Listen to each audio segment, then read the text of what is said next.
Não é fácil saber quando a dança como entretenimento começou pela primeira vez. Instrumentos musicais foram achados em cavernas na Jura-Suábia, Alemanha.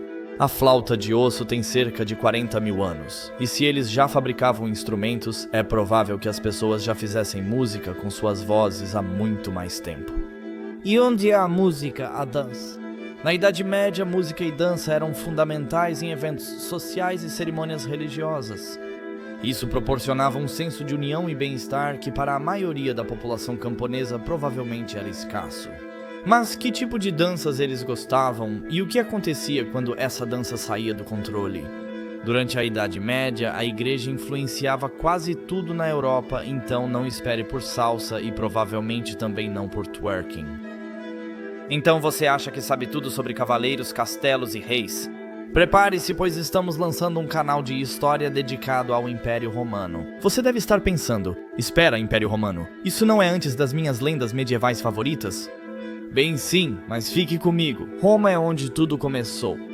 Da queda do Império à ascensão dos cavaleiros medievais é uma história interligada. Se você está pronto para aprender sobre este incrível período, junte-se à Festa da Toga em nosso novo canal, o Império Romano. O desvio na sua jornada histórica valerá a pena, deixarei um link para ele na descrição abaixo. No vídeo de hoje, bem-vindo à loucura medieval.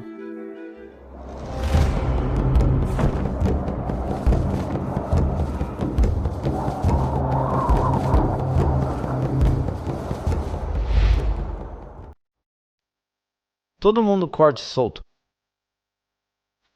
A forma mais conhecida de dança não religiosa durante a Idade Média é a carol, ou dança em cadeia. Popularizou-se entre os séculos XII e XIV na Europa Ocidental, de camponeses a cortesãos. Os dançarinos, em geral um número par de homens e mulheres, davam-se as mãos ou os dedos em um círculo. No círculo, eles se moviam em sentido horário, dando um passo com o pé esquerdo e juntando o direito ao esquerdo. Era uma dança simples, graciosa e elegante. Os dançarinos cantavam a música como acompanhamento, possivelmente ficando fora do círculo, seja como um indivíduo ou um pequeno grupo. Após algumas músicas, um novo cantor sairia do círculo e o cantor anterior entraria. Algumas dessas danças natalinas duravam horas. É possível que houvesse muitas músicas diferentes para acompanhar o coral, mas existem apenas alguns exemplos das letras. Uma música inclui a linha, citação, ame-me, minha doce loira, ame-me e eu não amarei ninguém além de você. Algumas contas mencionam o uso de instrumentos musicais, como a trompa e o tambor, como acompanhamento para a dança, embora isso fosse incomum. Famoso por quase 3 séculos, o cântico era mal visto pelos moralistas religiosos. O teólogo francês do século XIII, Jacques de Vitry, reclamou que a dança, citação, é um círculo cujo centro é o diabo, e todos se voltam para a esquerda porque todos estão caminhando para a morte eterna quando o pé é pressionado ao pé ou a mão da mulher é tocada pela mão de um homem, então o fogo do diabo é aceso. Escrito por volta de 1000, a biografia de São Dustin menciona como o santo entrou em uma igreja e descobriu donzelas dançando em um círculo e cantando um hino.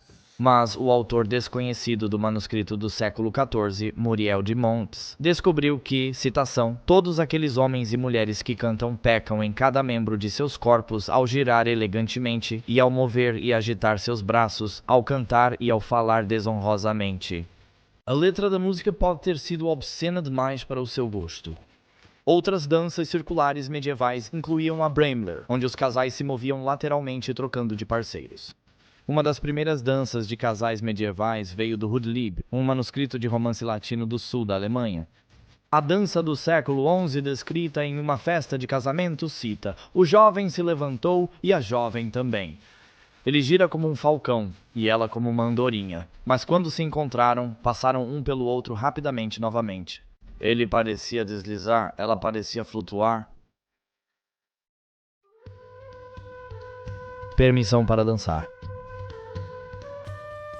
Na Dinamarca, um afresco de aproximadamente 1400 na igreja de Auslöv, em Zeeland, retrata 9 pessoas, homens e mulheres, dançando em fila. O líder e outros na cadeia carregam flores. Algumas danças eram apenas para homens ou mulheres. A dança em cadeia alemã, conhecida como Die Ring, pode ter se originado em danças cerimoniais de festivais cristãos antigos. Dançar e cantar em volta de uma fogueira era popular e visto como uma maneira do campesinato desabafar, mas pelos piedosos era considerado pagão e frequentemente denunciado pela igreja. Em algumas cidades alemãs, cantar e dançar foram até mesmo totalmente proibidos do século VIII ao século X. Na Idade Média, alguns costumes pagãos persistiram, como dançar ao redor do mastro de maio para celebrar a fertilidade da primavera. Um padre cristão foi um passo além quando meninas mais jovens realizaram uma dança enquanto seguiam atrás de um símbolo explicitamente fálico durante a Semana da Páscoa. Outra dança associada à festa de Páscoa era a dança do ovo. Muitos ovos foram colocados no chão. O objetivo era dançar entre e ao redor dos ovos sem quebrá-los. Os ovos, símbolo pagão da primavera, foram adotados pelos primeiros cristãos para representar a ressurreição de Cristo, a nova vida e o renascimento. Dance até ficar tonto. No conto de fadas de Hans Christian Andersen, Os Sapatos Vermelhos, Karen é amaldiçoada a dançar eternamente. Ela até mesmo falta ao funeral de sua mãe adotiva, porque escolhe dançar em vez disso. O carrasco corta os pés da criança vaidosa como um aviso para todas as outras. E a história é vagamente baseada no costume do século XI e XI de homens e mulheres começarem espontaneamente a cantar e dançar em funerais ou outros festivais cristãos. Isso ocorreria no cemitério, às vezes perturbando o serviço divino, e não pararia nem mesmo com a insistência do padre. Um dos primeiros desses incidentes ocorreu na cidade alemã de Kubig em 1021, quando 18 camponeses dançaram ao redor da igreja e interromperam o serviço da véspera de Natal. Quando o padre abandonou a missa para ordenar que parassem, as pessoas o ignoraram e realizaram juntas uma dança circular de pecado, batendo palmas, cantando e pulando ao redor. Diz a lenda que o padre amaldiçoou seus paroquianos a dançar por um ano como castigo por sua alegria em uma data tão sagrada. A maldição funcionou e os aldeões dançaram até ficarem exaustos. Alguns deles até caíram em um sono profundo e morreram arrependendo-se de seu pecado. Em 1466, Leo von Rosmital, nobre boêmio e alto juiz de Praga, encontrou uma grande multidão de dançarinos ao visitar Brescia, na Itália. Eles dançavam na encosta da colina do amanhecer ao anoitecer, até desmaiar e serem levados de volta à vila em carroças. Eles acreditavam que tinham que fazer isso como um castigo de Deus porque não haviam reconhecido a Santa Comunhão quando ela passou. No entanto, era comum que esses tipos de danças frenéticas ocorressem no cemitério da igreja. O padre e historiador normando-galês Geraldus Cambrensis descreveu uma dança macabra específica que a igreja eclesiástica referiu como obscena em seu Itinerarium Cambri, um itinerário de uma viagem que ele fez através do país de Gales e escrito em 1191. Ele escreveu, cito, "Você pode ver homens ou meninas, agora no cemitério, agora na dança, que é conduzida ao redor do cemitério com uma canção, de repente caindo no chão como em transe, depois pulando como em frenesi e representando com suas mãos e pés diante do povo qualquer trabalho que tenham feito ilegalmente nos dias de festa." Giraldus continuou a descrever como, quando estavam em plena dança, os aldeões imitavam sua própria ocupação particular na tentativa de fazer uma comunhão com seus mortos. Cito, "Você pode ver um homem colocar a mão no arado, e outro, como se estivesse instigando os bois, um homem imitando a profissão de sapateiro, outro a de curtidor. Agora você pode ver uma garota com uma roca puxando o fio e enrolando-o novamente no fuso, outra andando, organizando os fios para a teia, outra como se estivesse lançando a lançadeira e parecendo tecer.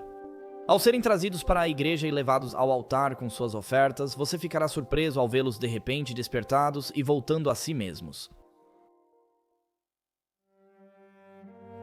Perca-se na dança. Durante os 300 anos seguintes, uma dança frenética e descontrolada similar ocorreu por toda a Europa continental do norte.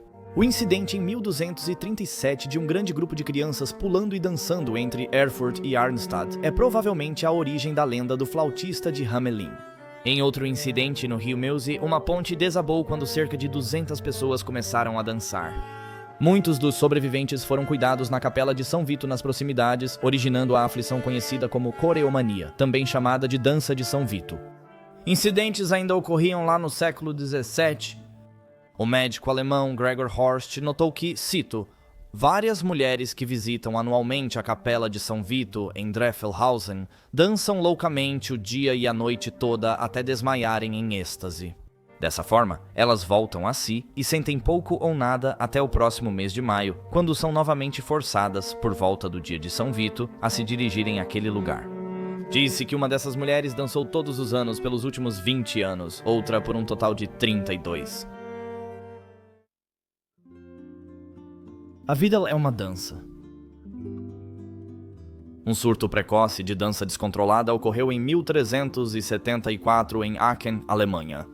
Rapidamente se espalhou para outras cidades próximas como Ghent e Utrecht, quando grupos de dançarinos selvagens foram de lugar em lugar infectando outros. Homens e mulheres foram vistos correndo por aí pedindo misericórdia a Deus e aos santos enquanto gritavam de dor e pulavam no ar.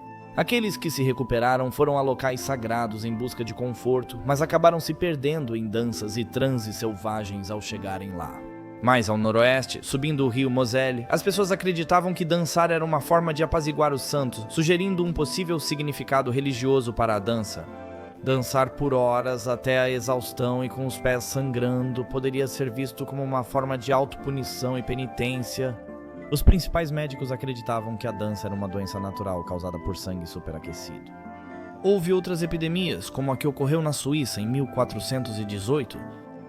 Na Igreja da Água, em Zurique, mulheres enlouquecidas dançavam sem parar ao redor da igreja, enquanto outros olhavam perplexos e impotentes. Ao longo dos séculos XV e XV I, houve muitos casos isolados em todo o Sacro I Império Romano. Alguns afetaram famílias inteiras, outros indivíduos isolados. No século XIV, um abade de um mosteiro perto de Trier, na Alemanha, falou de uma incrível epidemia onde dançarinos em meio a alucinações dançavam por 6 meses. Alguns deles morreram após quebrar cita, costelas ou lombos. Um grande surto da praga da dança ocorreu em Estrasburgo, Alsácia, agora a moderna França, em 1518. Lucas Rein, um diarista e comerciante de Nuremberg, próximo dali, notou que no verão daquele ano, cito, muitas pessoas morreram da dança de São Vito em Estrasburgo. Cerca de 15 pessoas morriam por dia. Segundo Daniel Specklin, arquiteto e cronista na cidade, a doença se espalhou porque os cidadãos começaram a se amaldiçoar com a maldição de São Vito. Ele também registrou que muitos deles dançaram até a morte. É fácil para nós, com o benefício da retrospectiva, saber que dançar sob o sol escaldante de julho sempre acabaria mal. Obrigado por assistir a este episódio de Loucura Medieval. Inscreva-se se gostou do vídeo, lançamos um novo toda sexta-feira. Até a próxima, tenham uma ótima semana, saúde!